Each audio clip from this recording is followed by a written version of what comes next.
ഈ സീസണിലെ El Clasico എങ്ങനെയായിരിക്കും? ഇപ്പോൾ ബാഴ്സലോണയുടെയും റയൽ മാഡ്രിഡിൻ്റെയും രണ്ട് ടീമിൻ്റെയും ഓരോ മാച്ചസ് വീതം കഴിഞ്ഞു. ഈ ഒരു മാച്ച് കൊണ്ട് സത്യം പറഞ്ഞാൽ ഒരു ടീമിനെ അങ്ങനെ ജഡ്ജ് ചെയ്യാൻ പാടില്ല, അതൊക്കെ ശരി തന്നെയാണ്. പക്ഷെ എന്നാലും ഇതുവരെയുള്ള ഒരു പെർഫോമൻസ് റയൽ മാഡ്രിഡിൻ്റെ കഴിഞ്ഞ സീസണിലെയും ബാഴ്സലോണയുടെ കഴിഞ്ഞ സീസണിലെയും എങ്ങനെയുണ്ട് ഈ രണ്ട് ടീമും ഇപ്പം ആക്ച്വലി എങ്ങനെയാണ് ഇവർ പെർഫോം ചെയ്യുന്നത്, ആക്ച്വലി എങ്ങനെയായിരിക്കും ഇവരുടെ ഫ്യൂച്ചർ? ഓക്കെ, എല്ലാം അൺപ്രഡിക്റ്റബിൾ ആണ്, അതൊക്കെ നമുക്കറിയാം. ഫുട്ബോളാണ്, എപ്പോൾ എന്ത് വേണേലും മാറാം, അതൊക്കെ ശരിയാണ്. ഇത് ഞാൻ എൻ്റെ ഒരു പേഴ്സണൽ ഒപ്പീനിയൻ മാത്രമാണ് പറയുന്നത്.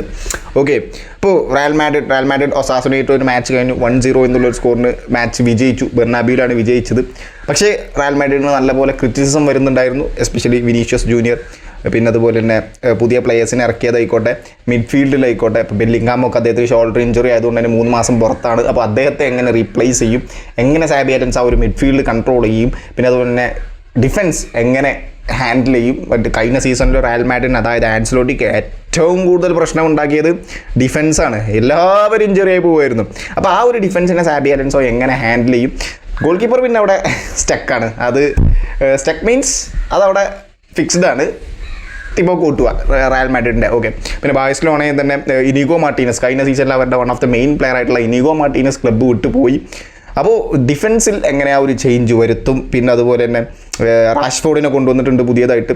പിന്നെ അതുപോലെ തന്നെ Yoane Garcia goal keeper confirmed ആണ്. എന്തായാലും ടെർ സ്റ്റേഗൻ്റെ ആ ഒരു ലോങ് ലീവ് ഒക്കെ കൊടുത്തതുകൊണ്ട് തന്നെ യോവാൻ ഗാർസിയ ആയിരിക്കും ഫസ്റ്റ് ഗോൾ കീപ്പർ. ഷെസ്നിയെയും പിന്നെ അതുപോലെ തന്നെ റൂണിയെയും ഇതുവരെ ലാലിഗയിൽ രജിസ്റ്റർ ചെയ്തിട്ടില്ല.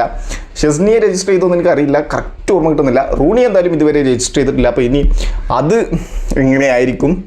റാഷ്ഫോർഡിനെയും യോവാൻ ഗാർസിയനെയും മാത്രം രജിസ്റ്റർ ചെയ്തിട്ടുള്ളൂ. റാഷ്ഫോർഡിനെ എങ്ങനെയാണ് യൂസ് ചെയ്യാൻ പ്ലാൻ? കഴിഞ്ഞ മാച്ചിലൊക്കെ സബ്സ്റ്റിറ്റ്യൂട്ട് ആയിട്ടാണ് ഇറക്കിയിട്ടുള്ളത്. അപ്പോൾ എങ്ങനെ എൽ ക്ലാസിക്കോയിൽ ഇദ്ദേഹത്തെ കൊണ്ടുവരും? എൽ ക്ലാസിക്കോക്ക് വേണ്ടി മാത്രമായിട്ട് ആ ഒരു അടിപൊളി അറ്റാക്കിംഗ് ടീമിനെ ബാഴ്സലോണയെ ആക്കി മാറ്റും ഹാൻസി ഫ്ലിക്ക്. ഓക്കെ, അപ്പോൾ അങ്ങനത്തെ കുറച്ച് കാര്യങ്ങൾ, അതായത് ഇപ്പോൾ കമ്പാരിറ്റീവ്ലി റയൽ മാഡ്രിഡ് ആണോ ബാഴ്സലോണയാണോ ഏത് ടീമിലാണ് ഇപ്പോൾ ഒരു ഏതാണ് ഇതിൽ അടിപൊളിയായി കളിച്ചുകൊണ്ടിരിക്കുന്ന ടീം എന്ന് ചോദിച്ചു കഴിഞ്ഞാൽ ഞാൻ പറയും പേഴ്സണലി ബാഴ്സലോണയാണ് അടിപൊളിയായി നിൽക്കുക. ബാഴ്സലോണയുമായിട്ട് പിടിച്ചു നിൽക്കാൻ പറ്റുമോ റയൽ മാഡ്രിഡ് ഈ ഒരു ടീമും വെച്ച് എന്നുള്ളതൊരു ചോദ്യം തന്നെയാണ്.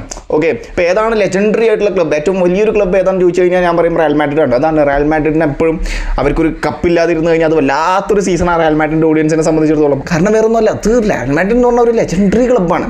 ഓക്കെ, അവരിൽ നിന്നും അവരുടെ റയൽ മാഡ്രിഡിൻ്റെ ഓഡിയൻസ് പലതും പ്രതീക്ഷിക്കുന്നുണ്ട്. അത് കിട്ടിയില്ലെങ്കിൽ റയൽ മാഡ്രിഡിൻ്റെ ഓഡിയൻസിന് ഭയങ്കരമായിട്ട് സംഘമാവും. എസ്പെഷ്യലി കപ്പ് വിട്ട് റയൽ മാഡ്രിഡിൻ്റെ ഒരു കളിയില്ല. അപ്പോൾ ആ ഒരു ടീം ഇങ്ങനെ ഒരു താഴ്ചയിൽ നിൽക്കുന്ന കാണുന്ന സമയത്ത് റയൽ മാഡ്രിഡിൻ്റെ ഓഡിയൻസിൽ ഓഫ് കോഴ്സ് അവർക്ക് സങ്കടം വരും. സാബി അലൻസോ ആണ് തിരിച്ചു കൊണ്ടുവരുമെന്ന് നമ്മൾ വിശ്വസിക്കുന്നു. സ്റ്റിൽ എപ്പോഴും അദ്ദേഹത്തെ നമ്മൾ വിശ്വസിക്കുകയാണ്. അദ്ദേഹം ബയർ ലെവർകൂസനിൽ കളിച്ച ഒരു ഹിസ്റ്ററി വെച്ചിട്ട്. പക്ഷേ ഈ ഒരു ബാഴ്സലോണ ടീമും വെച്ച് കഴിഞ്ഞ ദിവസം കളിച്ച പെർഫോമൻസ് പോലെയാണ് കളിക്കാൻ നിന്ന് കഴിഞ്ഞാൽ ചിലപ്പോൾ ബാഴ്സയുമായിട്ട് പിടിച്ചു നിൽക്കാൻ പറ്റുമെന്ന് എനിക്ക് പേഴ്സണലി തോന്നുന്നില്ല. ടു ബി ഫ്രാങ്ക് പറയാലോ, അതെൻ്റെ ഒരു പേഴ്സണൽ ഒപ്പീനിയൻ മാത്രമാണ്. കാരണം ബാഴ്സലോണ എന്ന് പറയുന്നത് ഹാൻസി ഫ്ലിക്ക് ബാഴ്സലോണയിലോട്ട് വന്നു, സ്പോട്ടിൽ ആ ഒരു ടീമിനൊരു കുറച്ച് മാച്ചസ് കഴിഞ്ഞൊക്കെ ആ ഒരു ടീമിനെ ബാലൻസ്ഡ് ആക്കി മാറ്റി. ഓക്കെ, അവരുടെ എന്താ പറയുക, ഓരോ പൊസിഷനിലും പെർഫെക്റ്റ് ആയിട്ടുള്ള പ്ലെയറാണ് അദ്ദേഹം കൊണ്ട് കാസ്റ്റ് ചെയ്തിട്ടുള്ളത്. ഒരു ഡയറക്ടർ പോലെയാണ് ഹാൻസി ഫ്ലിക്കിനെ നമുക്ക് ഈ കഴിഞ്ഞ മാച്ചിൽ നമുക്ക് കാണാം, കഴിഞ്ഞ സീസണിൽ നമുക്ക് കാണാൻ പറ്റിയത്. ഓരോ പ്ലേയേഴ്സിനെ അവിടെ ഇവിടെ പോയി പ്ലേസ് ചെയ്തിരിക്കും. അപ്പോൾ ഫോർ എക്സാമ്പിൾ കഴിഞ്ഞ മാച്ചിൽ കൂണ്ടോയെ റൈറ്റ് ബാക്ക് ഇറക്കിയിട്ടില്ല, പകരം എറിക് ഗാർസിയയാണ് ഇറക്കിയിട്ടുള്ളത്. ആ ഒരു മാച്ചിൽ അതിൻ്റേതായുള്ള ഇമ്പാക്റ്റും അദ്ദേഹത്തിന് കൊണ്ടുവരാൻ പറ്റിയിട്ടുണ്ട്. പിന്നെ അതുപോലെ തന്നെ അരാഗ്വേനാണ് കഴിഞ്ഞ മാച്ചിൽ ഡിഫൻസ് ഇറക്കിയിട്ടുള്ളത്. അരാഗ്വേന എന്തിനാണ് എനിക്കിപ്പോൾ പേഴ്സണലി അറിയില്ല. അരാഗ്വേന ഇങ്ങനെ ട്രൈ ചെയ്തുകൊണ്ടിരിക്കുന്നത്. ഫസ്റ്റ് ക്യാപ്റ്റനും അദ്ദേഹമാണ്, ക്യാപ്റ്റൻ്റെ ഹാൻഡ് ബാഗൊക്കെ ധരിച്ച് അദ്ദേഹമാണ് അരാഗ്വേന നിൽക്കാറുള്ളത്. അതൊക്കെ നമുക്കറിയാം. അരാഗ്വ ആ കഴിഞ്ഞ മാച്ചിൽ തുടക്കം തന്നെ കുറേ അഗ്രസീവ് ഫൗൾസൊക്കെ കാണിക്കുന്നത് നമ്മൾ കണ്ടതാണ്. അരാഗ്വേന എന്തിനാണ് പിന്നെയും ഈ ഒരു ഹാൻസി ഫ്ലിക്ക് ട്രൈ ചെയ്യുന്നത് എനിക്ക് പേഴ്സണലി ഇപ്പോഴും മനസ്സിലാവുന്നില്ല എന്താ കാരണം എന്നുള്ളത്. പിന്നെ അതുപോലെ തന്നെ ബാക്കിയൊക്കെ ഒരു വെൽ ബാലൻസ്ഡ് ആണ് അദ്ദേഹത്തിൻ്റെ ടീം. ഇപ്പോൾ ലെവൻഡോസ്കി ഇഞ്ചേർഡായി പോയി, അദ്ദേഹത്തിന് പകരം ഫെറാൻ ടോറസിനെ കൊണ്ടുവന്നു. ഇനിയിപ്പോൾ ഫെറാൻ ടോറസ് ഇല്ലാതുണ്ടെങ്കിൽ വേറെ ഒരു മാർക്കസ് റാഷ്ഫോർഡിനെ അവിടെ CF ആയിട്ട് ട്രൈ ചെയ്യും. അങ്ങനെ പല എന്താ പറയുക വെൽ ബാലൻസ്ഡ് ആണ് ബാഴ്സലോണ ടീം. പക്ഷേ റയൽ മാഡ്രിഡ് ടീം അങ്ങനെയല്ല, അവരത്ര വെൽ ബാലൻസ്ഡ് ഒന്നുമല്ല. ചില സമയത്ത് ഫെഡെ വാൽവർദ്ദേയൊക്കെ റൈറ്റ് ബാക്കൊക്കെ നിൽക്കലുണ്ട്. കഴിഞ്ഞ സീസണിൽ നമ്മൾ കണ്ടതാണ്.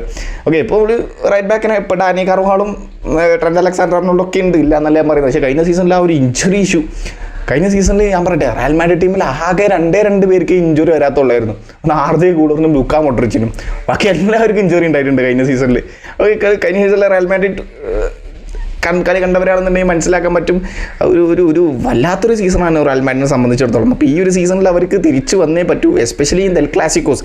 കാരണം കഴിഞ്ഞ സീസണിൽ എന്താ പറയുക, 4 എൽ ക്ലാസിക്കോ വന്നിട്ട് 4 പരാജയപ്പെട്ടു. 4-0, 5-2, 3-2, പിന്നെ അതുപോലെ തന്നെ 4-3. അവസാനത്തെ 2 മാച്ച് അത്യാവശ്യം നല്ലൊരു ഫൈറ്റ്, ഒരു പ്രോപ്പർ എൽ ക്ലാസിക്കോ ഫീൽ നമുക്ക് കിട്ടിയെങ്കിലും ആദ്യത്തെ 2 മാച്ച് നമുക്ക് കാര്യമായിട്ടൊരു എൽ ക്ലാസിക്കോ ഫീലും കിട്ടിയില്ല. ബെർനാബി പോയി 4-0 എന്നുള്ളൊരു സ്കോറിനെ പരാജയപ്പെടുത്തി ബാഴ്സലോണ. സൂപ്പർ കോപ്പ ഡി എസ്പാനിയയിൽ 5-2 എന്നുള്ളൊരു സ്കോർ പരാജയപ്പെടുത്തി. ഈ സീസണിലും ചിലപ്പോൾ മേ ബി പറയാൻ പറ്റില്ല കേട്ടോ. സൂപ്പർ കോപ്പ ഡി എസ്പാനിയയിൽ Real Madrid versus Barcelona El Clasico final വരാം. മേ ബി ഇപ്പോൾ സെമി ഫൈനൽ അവർ ചാർട്ട് ചെയ്തിട്ടുണ്ട്. 7-ാം തീയതി January Barcelona versus Athletic club ബിൽബായും Real Madrid versus Atletico Madrid ആണ് 2 സെമി ഫൈനലുള്ളത്. അപ്പോൾ final maybe Real Madrid versus Barcelona വരാം. കോപ്പ ഡെൽ റേ ആയിക്കോട്ടെ, അതും ചിലപ്പോൾ Barcelona versus Real Madrid final വരാം. അപ്പോൾ ഇതൊക്കെ വന്നു കഴിഞ്ഞാൽ ഈ ഒരു സാബി അലൻസോയുടെ ഈ ഒരു റയൽ മാഡ്രിഡ് ടീം ഈ ഒരു ബാഴ്സലോണ ടീമുമായിട്ട് പിടിച്ചു നിൽക്കാൻ പറ്റുമോ ഇല്ലേ എന്നുള്ള കാര്യം എനിക്ക് പേഴ്സണലി തോന്നുന്നില്ല ഇങ്ങനെയാണ് കളിക്കുന്നതെന്നുണ്ടെങ്കിൽ. കാരണം ഇപ്പോൾ വിനീഷ്യസ് ജൂനിയറിനൊക്കെ നല്ല പോലെ ഒരു ഹെയ്റ്റ് കമൻറ്റ്സ് അല്ലെങ്കിൽ ഒരു നെഗറ്റീവ് സ്പ്രെഡ് ആയിക്കൊണ്ടിരിക്കുന്നുണ്ട് വിനീഷ്യസ് ജൂനിയർ. കാരണം വിനീഷ്യസ് ജൂനിയർ എന്ന് പറയുന്നത് വളരെയധികം പൊട്ടൻഷ്യലുള്ള ഒരു പ്ലെയറാണ്. അദ്ദേഹത്തിന് എച്ചാതി പൊട്ടൻഷ്യൽ ഉണ്ട്. വേണമെങ്കിൽ സാബി അലൻസോക്ക് ഒരു ക്രിയേറ്റീവ് സൈഡിൽ വിനീഷ്യസ് ജൂനിയറെ വേണേൽ യൂസ് ചെയ്യാം, ഒരു പ്ലേ മേക്കർ റൂളിൽ വേണേൽ യൂസ് ചെയ്യാം. അത്യാവശ്യം നല്ലൊരു പ്ലേ മേക്കിംഗ് കാപ്പബിലിറ്റി ഉള്ള ഒരു പ്ലെയർ എന്ന് എനിക്ക് പേഴ്സണലി തോന്നിയിട്ടുണ്ട്. പക്ഷേ അദ്ദേഹം ലെഫ്റ്റ് വിങ്ങിൽ തന്നെയാണ് കളിക്കാറുള്ളത്. അപ്പോൾ ഇത്രയധികം ക്വാളിറ്റി ഉള്ളൊരു പ്ലെയർ ആയതുകൊണ്ടാണ് അദ്ദേഹത്തിന് ഇത്രയധികം ക്രിറ്റിസിസം വരുന്നത്. കഴിഞ്ഞ മാച്ചിലൊക്കെ ഇപ്പോൾ ലാസ്റ്റ് ഒസാസനായിട്ട് കഴിഞ്ഞ മാച്ചിൽ വിനീഷ്യസ് ജൂനിയർ അപ്പുറത്ത് കൂടെ മറ്റേ ലെഫ്റ്റ് ബാക്ക് കരേറാസൊക്കെ അങ്ങനെ ഓവർലാപ്പ് ചെയ്ത് പോകുന്നുണ്ട്. വിനീഷ്യസ് ജൂനിയർ അത് കാണുന്ന പോലും ഇല്ല തോന്നുന്നുണ്ട്. എനിക്കറിയില്ല, എന്തൊക്കെയോ കാണിച്ചു കൂട്ടുന്നുണ്ട്. പക്ഷേ കഴിഞ്ഞ സീസണിലൊരു എന്താ പറയുക പ്രസ്സിംഗ് മെൻറ്റാലിറ്റി ഒക്കെ കൂടിയിട്ടുണ്ട് കേട്ടോ വിനീഷ്യസ് ജൂനിയറിൻ്റെ. അത് കളി കണ്ടവർക്ക് മനസ്സിലാക്കാൻ പറ്റും.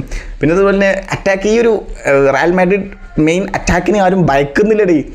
ഒരുത്തുണ്ടായിരുന്നു മറ്റേ when Mbappe lands Real Madrid the world leads gets to ready എന്നൊക്കെ പറഞ്ഞാണ്ട് ഒരുത്തുണ്ടായിരുന്നു. ഇത് ഈ ഒരു അറ്റാക്കിനെ ഒരു ടീം പോലും പേടിക്കുന്നില്ല. അതൊരു സത്യാവസ്ഥയാണ് അല്ലേ? എനിക്ക് പേഴ്സണലി കണ്ടപ്പോൾ അങ്ങനെ തോന്നി. കഴിഞ്ഞ സീസണിൽ ആഴ്സണലായിക്കോട്ടെ, അത് മറ്റേ റയൽ മാഡ്രിഡ് മറ്റേ റമോൺതാദയൊക്കെ നടത്തും എന്നൊക്കെ പറഞ്ഞിട്ടും പക്ഷേ ബെർനാബിയിൽ വന്നിട്ട് കാര്യമായിട്ടൊന്നും ഉണ്ടായില്ല. ആഴ്സണലിലെ ഡിഫൻസൊക്കെ വളരെ കൂളായിട്ടാണ് കളിച്ചിട്ടുണ്ടായിരുന്നത്. അന്ന് പിന്നെ ആൻസലോട്ടിയുടെ ടാക്ടിക്സ് എന്ന് പറഞ്ഞാൽ ക്രോസ് കൊടുക്കുക, തലങ്ങും വെല്ലങ്ങും ക്രോസ് കൊടുക്കുക. ഒരു പ്രോപ്പർ നമ്പർ 9 സ്ട്രൈക്കർ ഇല്ല അവർക്ക്. എംബാപ്പയാണ് അവരുടെ നമ്പർ 9 കഴിഞ്ഞ സീസണിൽ. അവരുടെ ഒരു നമ്പർ 9 സ്ട്രൈക്കർ ഇല്ല, എന്നിട്ടും ക്രോസ് കൊടുക്കുന്നത് തല്ലങ്ങും വെല്ലങ്ങും ക്രോസ്, അടപടലം മൂഞ്ചി. 5 എന്നുള്ളൊരു സ്കോറിന് പരാജയപ്പെട്ടത് നമ്മൾ ആഴ്സണലായിട്ട് കണ്ടതാണ്. ബെർനാബിയിൽ 1-1 എന്നുള്ളൊരു സ്കോറായിരുന്നു. അപ്പോൾ എന്താ പറയുക, ഈ ഒരു റയൽ മാഡ്രിഡിൻ്റെ അറ്റാക്കിന് ആരും ഭയക്കുന്നില്ല. പക്ഷേ നേരെ ഓപ്പോസിറ്റ് ബാഴ്സലോണൻ്റെ ഒന്ന് എടുത്ത് നോക്കി, ആരാ? Lamine Yamal, Lewandowski, Raphinha, 3 മോൺസ്റ്റേഴ്സാണ്.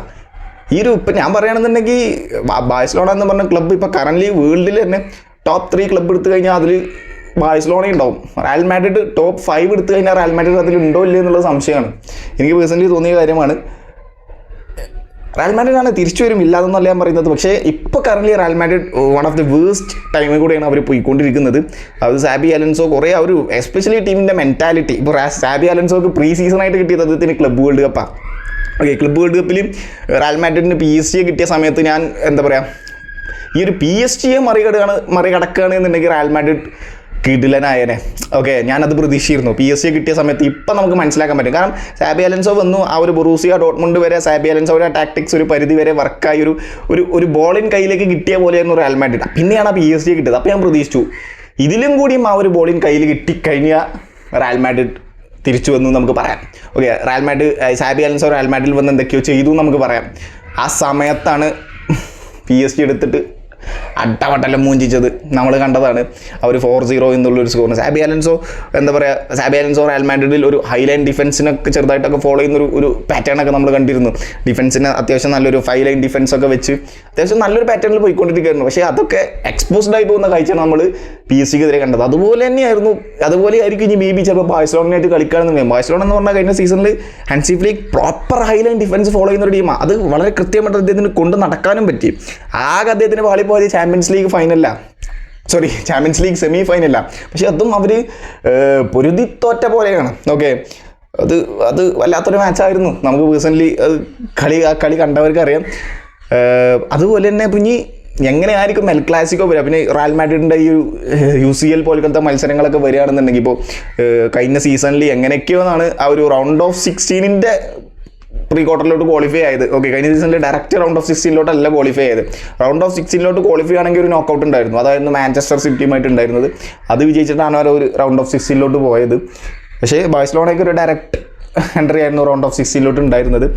അപ്പോൾ കഴിഞ്ഞ സീസണിൽ AC മിലാൻ അങ്ങനെ കുറേ ടീമുമായിട്ട് പരാജയപ്പെട്ടിട്ടുണ്ട് റയൽ മാഡ്രിഡ് ചാമ്പ്യൻസ് ലീഗിൽ. അപ്പോൾ ഇവർക്ക് എന്തൊക്കെയോ നടക്കുന്നുണ്ട് റയൽ മാഡ്രിഡ് ടീമിൻ്റെ ഉള്ളിൽ. പിന്നെ ഇപ്പോൾ റോഡ്രിഗോൻ്റെ ഇഷ്യൂവും അല്ലാതെ വരുന്നുണ്ട്. റോഡ്രിഗോനെ സാബി അലൻസോ ഒട്ടും ട്രൈ ചെയ്യുന്നില്ല. വൈ നോട്ട് ആ ഒരു വിനീഷ്യസ് ജൂനിയറിനെ മറ്റ് റോഡ്രിഗോനെ ആ ഒരു ലെഫ്റ്റ് വിങ്ങിൽ കൊണ്ടുവന്ന് നോക്ക്, ചിലപ്പോൾ നല്ല ഇമ്പാക്റ്റ് ഉണ്ടാവാൻ സാധ്യത ഉണ്ട് എന്നൊക്കെ പലരും പറയുന്നുണ്ട്. ഞാൻ പൊട്ടൻഷ്യൽ വൈസ് പറയുകയാണെന്നുണ്ടെങ്കിൽ റോഡ്രിഗോനെക്കാട്ടിയും പൊട്ടൻഷ്യൽ വിനീഷ്യസ് ജൂനിയറിനുണ്ട്. ഓക്കെ, ഇത് എനിക്ക് പേഴ്സണലി തോന്നിയ കാര്യമാണ്. ചിലപ്പോൾ നിങ്ങൾക്ക് വേറെ അഭിപ്രായമായിരിക്കും. വിനീഷ്യസ് ജൂനിയർ എന്ന് പറയുന്നത് ഞാൻ പറഞ്ഞല്ലോ, അത് അസാമാന്യ ബോളർ എന്നൊക്കെ നമ്മൾ പറയില്ലേ. ഓക്കെ, അസാധ്യ ബോളറാണ് അദ്ദേഹം. ഒരു ഇൻക്രെഡിബിൾ ഉള്ളൊരു ബോളറാണ്. അദ്ദേഹത്തിന് കുറേ ടാലൻസ് ഉണ്ട്. അദ്ദേഹത്തിന് എത്ര അദ്ദേഹത്തിൻ്റെ സ്വഭാവം ആറ്റിറ്റ്യൂഡ് ഇഷ്ടമല്ല എന്ന് പറഞ്ഞാലും അദ്ദേഹം ഒരു കിടിലൻ ബോളറാണ്. അത് നമ്മൾ സമ്മതിച്ചു കൊടുത്തേ പറ്റും. എന്താ പറയുക, വിനീഷ്യസ് ജൂനിയർ എന്ന് പറയുന്നത് ആ ഒരു ബെൻസിമ പോയതിന് ശേഷം ആക്ച്വലി അവിടെ പ്രോപ്പർ സ്റ്റാർ ആവേണ്ട വിനീഷ്യസ് ജൂനിയറാണ്. അത് കഴിഞ്ഞിട്ടുള്ള ഒരു 2024 ചാമ്പ്യൻസ് ലീഗ് 23-24 ചാമ്പ്യൻസ് ലീഗ് സീസണിലൊക്കെ വിനീഷ്യസ് ജൂനിയർ തന്നെയായിരുന്നു സ്റ്റാർ. അതല്ല ഞാൻ പറയുന്നത്. പക്ഷേ എംബാപ്പെ വന്നതിന് ശേഷം പിന്നെ അവിടെ റയൽ മാഡ്രിഡ് ടീമിൽ ആകെ മാറി. അവരുടെ സൂപ്പർ സ്റ്റാർസ് ആയതുകൊണ്ട് തന്നെ പിന്നെ ആദ്യം വിനീഷ്യസ് ജൂനിയർ ആയിരുന്നു പെനാൽറ്റി ടേക്കർ ഉണ്ടായിരുന്നു. പിന്നെ അദ്ദേഹത്തിൻ്റെ പെനാൽറ്റിയും പല തവണ മിസ്സായതുകൊണ്ട് തന്നെ ആൻസലോട്ടി പിന്നെ അത് എംബാപ്പയെ കൊടുത്തു. എംബാപ്പെ അത് വളരെ കൃത്യമായിട്ടത് നിർവഹിച്ചു. പക്ഷേ വിനീഷ്യസ് ജൂനിയർ അത് മെയിൻറ്റെയിൻ ചെയ്യണമായിരുന്നു. പെനാൽറ്റി അടിക്കാൻ പ്രോപ്പറായിട്ട് പഠിച്ച് അദ്ദേഹം ആ ഒരു പെനാൽറ്റി എടുക്കണമായിരുന്നു. ഓക്കെ, ഇത് എനിക്ക് പേഴ്സണലി തോന്നിയ കാര്യമാണ്. പക്ഷേ എംബാപ്പെ ആ ഒരു ചാൻസ് കിട്ടി. ഇപ്പോൾ എംബാപ്പയിലൂടെയാണ് ആ ഒരു അറ്റാക്കിൻ്റെ കൺട്രോൾ പോകുന്നത്. ആകെ മാനവും മര്യാദയ്ക്കും കളിക്കുന്നത് അറ്റാക്കിൽ എംബാപ്പെ മാത്രമാണ് റയൽ മാഡ്രിഡിൽ. വിനി ജൂനിയറൊക്കെ ഒരു ഒട്ടും ആത്മാർത്ഥത ഇല്ലാതെ പോലെയൊക്കെ കളിക്കുന്ന പോലെ എനിക്ക് ഫീൽ ആവാറുണ്ട്. പിന്നെ പലരും മറ്റേ ഗോൺസാലോ ഗാർസിനെ സ്ട്രൈക്കറായിട്ട് നിർത്തി ലെഫ്റ്റ് വിങ്ങിൽ എംബാപ്പെ, റൈറ്റ് വിങ്ങിൽ മസ്തൻ തുവാനെ കറക്കാൻ പലരും പറയുന്നുണ്ട്. അതാണ് കഴിഞ്ഞ മാച്ചിൽ ഒസാസുനായിട്ട് വിനീഷ്യസ് ജൂനിയർ ഘട്ടം നന്നായിട്ട് മസ്തൻ തുവാനെ കളിച്ചിട്ടുണ്ട്. അദ്ദേഹം ഇതുവരെ യൂറോപ്പിൽ കളിച്ചിട്ടില്ല. ആകെ ആ ഒരു റിവർ പ്ലേറ്റിൽ മാത്രം കളിച്ചിട്ടുണ്ട്. ഒരു വണ്ടർ കിട്ടും. 18 വയസ്സ് മാത്രം പ്രായമുള്ള പയ്യൻ വിനീഷ്യസ് ജൂനിയറിനെക്കാട്ടും കളിച്ചിട്ടുണ്ട് കഴിഞ്ഞ മാച്ചിൽ. ഒരു നല്ലൊരു ഷോട്ടൊക്കെ കാണാൻ പറ്റി നമുക്ക് മസ്തൻ തുവാൻ്റെ അടുത്ത് നിന്ന്. അപ്പോൾ അതാണ് ഞാൻ പറഞ്ഞത്, വിനീഷ്യസ് ജൂനിയർ എവിടെയോ പറ്റിപ്പോയി. നമ്മൾ ആ ഒരു കഴിഞ്ഞ സീസണിൽ ഡോട്ട്മുണ്ടിനായിട്ടൊക്കെ ഒരു സോളോ ഗോൾ ഉണ്ടായിരുന്നു വിനീഷ്യസ് ജൂനിയറിന്. എച്ചാതി ഗോളായിരുന്നു അതൊക്കെ. അതിന് മുമ്പത്തെ സീസണിൽ അതിന് മുമ്പ് മറ്റേ മാഞ്ചസ്റ്റർ സിറ്റിനായിട്ട് ആ ഒരു ഫെർണാണ്ടിനോൻ്റെ നടയിൽ കൂടെ ഒരു ബോളിട്ടൊരു ഗോളൊക്കെ ഉണ്ടായിരുന്നു. അതൊക്കെ എച്ചാതി വിനീഷ്യസ് ജൂനിയർ എന്ന് പറഞ്ഞു കഴിഞ്ഞാൽ ഡിഫൻസ് പേടിക്കുമായിരുന്നു. അങ്ങനത്തെ ഒരു വിനിയായിരുന്നു. ഇപ്പോഴത്തെ വിനി ഏതാണോ, പണ്ട് മറ്റേ ബെൻസിമ പറഞ്ഞില്ലായിരുന്നു അവന് പാസ് കൊടുക്കണ്ട, അവൻ നമുക്കെതിരെയാണ് കളിക്കുന്നത്. അതേമാതിരിയായി മാറിയിട്ടുണ്ട്. ഞാൻ വെറുതെ ഫണ്ണായിട്ട് പറഞ്ഞാണ്. പക്ഷേ വിനീഷ്യസ് ജൂനിയറിന് ഇപ്പോൾ ആരും ബാക്ക് ലെഫ്റ്റ് ആ ഒരു വിങ്ങിലുള്ള ബാക്കുമാരൊന്നും ആരും പേടിക്കുന്നില്ല. വളരെ കൂളായിട്ടാണ് കഴിഞ്ഞ മാച്ചസിൽ ഒസാസുനായിട്ടുള്ള ഡിഫൻഡേഴ്സ് അദ്ദേഹത്തെ ടാക്കിൾ ചെയ്തത്, അദ്ദേഹത്തിൽ നിന്നും ബോൾ വിൻ ചെയ്യുന്നത്. അതൊക്കെ വളരെ ഈസി ആയിട്ടാണ്. ഓക്കെ, ഇത് എനിക്ക് കണ്ടപ്പോൾ അങ്ങനെയാണ് തോന്നി. ഞാൻ അതുകൊണ്ട് പറഞ്ഞു എന്നേ ഉള്ളൂ. സോ റയൽ മാഡ്രിഡാണ് തിരിച്ചു വരുമെന്ന് നമ്മൾ വിശ്വസിക്കുന്നു. ഇങ്ങനെ പോവുകയാണെന്നുണ്ടെങ്കിൽ കുറച്ചും കൂടി ആ ഒരു മെൻറ്റാലിറ്റി മാറ്റണം, ടീമിൻ്റെ റിതം മാറ്റണം. പറഞ്ഞല്ലോ മറ്റേ PSG വേഴ്സസ് റയൽ മാഡ്രിഡ് മാച്ചിനൊക്കെ വെച്ച് നോക്കുമ്പോൾ കഴിഞ്ഞ മാച്ചിൽ ഒസാസുനായിട്ട് നല്ല വ്യത്യാസമുണ്ട് കേട്ടോ. ടു ബി ഫ്രാങ്ക് പറയാലോ, ഒരു ചെറിയ ടീമിനായിട്ടാണെന്നുണ്ടെങ്കിലും ഒരു പ്രോപ്പർ ഫോർമേഷൻ വരുന്നുണ്ട്, ടീമിലൊരു പ്ലേ വരുന്നുണ്ട്. അതിൻ്റെ ആ ഒരു ഫസ്റ്റ് ഹാഫൊക്കെ അടിപൊളിയായിരുന്നു എന്നൊക്കെ പലരും പറയുന്നുണ്ടായിരുന്നു. സെക്കൻഡ് ഹാഫിലായിരുന്നു പിന്നെയും കുറച്ച് ഡൗൺ ആയത് എന്നൊക്കെ പലരും പറയുന്നുണ്ടായിരുന്നു. അപ്പോൾ വരുന്നുണ്ട്. വന്നാൽ ബാഴ്സലോണയെ പോലൊരു ടീം, ബാഴ്സലോണ എന്ന് പറയുന്ന ഒരു ടീമിനെതിരെ പിടിച്ച് നിൽക്കല്ല, അവരായിട്ട് വിജയിക്കണം. ഓക്കെ, വിജയിച്ചേ പറ്റൂ, വേറെ മാർഗ്ഗമില്ല. റയൽ മാഡ്രിഡാണ് ഇത്. അതും മറ്റേത് ബാഴ്സലോണയ്ക്ക് ഓപ്പോസിറ്റ് ഉള്ളത് റയൽ മാഡ്രിഡാണ്. അപ്പോൾ പിടിച്ച് നിന്നേ പറ്റൂ, പിടിച്ച് നിൽക്കല്ല, വിജയിച്ചേ പറ്റൂ അവരായിട്ട്. എന്നാലേ അവർക്ക് ലാ ലീഗയിൽ ചാമ്പ്യൻസ് ആവാൻ പറ്റുള്ളൂ. അപ്പോൾ ഞാൻ പറഞ്ഞല്ലോ, ചിലപ്പോൾ maybe Copa del Rey final Real Madrid versus Barcelona വരാം. Super Copa de Espana Real Madrid versus Barcelona എന്തായാലും വരാം. ഓൾറെഡി ഇപ്പോൾ 2 എൽ ക്ലാസിക്കോ ലാ ലീഗയിലുണ്ട്. അപ്പോൾ ഇതൊക്കെ വിജയിച്ചേ പറ്റൂ. കഴിഞ്ഞ സീസണിൽ 4 പരാജയമാണ് എൽ ക്ലാസിക്കോയിൽ ഏറ്റുവാങ്ങിയത്. അപ്പോൾ മൊത്തത്തിൽ എൽ ക്ലാസിക്കോ അടിപൊളിയാവും എന്ന് വിചാരിക്കുന്നു. നമുക്ക് നോക്കാം. എന്തായാലും നമുക്ക് കഴിഞ്ഞ സീസണിലെ ലാസ്റ്റ് 2 എൽ ക്ലാസിക്കോ ഒരു ത്രില്ലിംഗ് മാച്ചസ് ആയിരുന്നു കേട്ടോ. അത് ബാഴ്സലോണ നേരിയ ലീഡോട് കൂടിയാണ് വിജയിച്ചിട്ടുള്ളത്. പക്ഷേ ഫസ്റ്റ് വൈൽഡ് ലീഡോട് കൂടിയാണ് വിജയിച്ചത്. നമുക്ക് നോക്കാം. എന്തായാലും എൽ ക്ലാസിക്കോ അടിപൊളിയാവും എന്ന് തോന്നുന്നു. നമുക്ക് നോക്കാം എന്തായാലും. So thank you so much.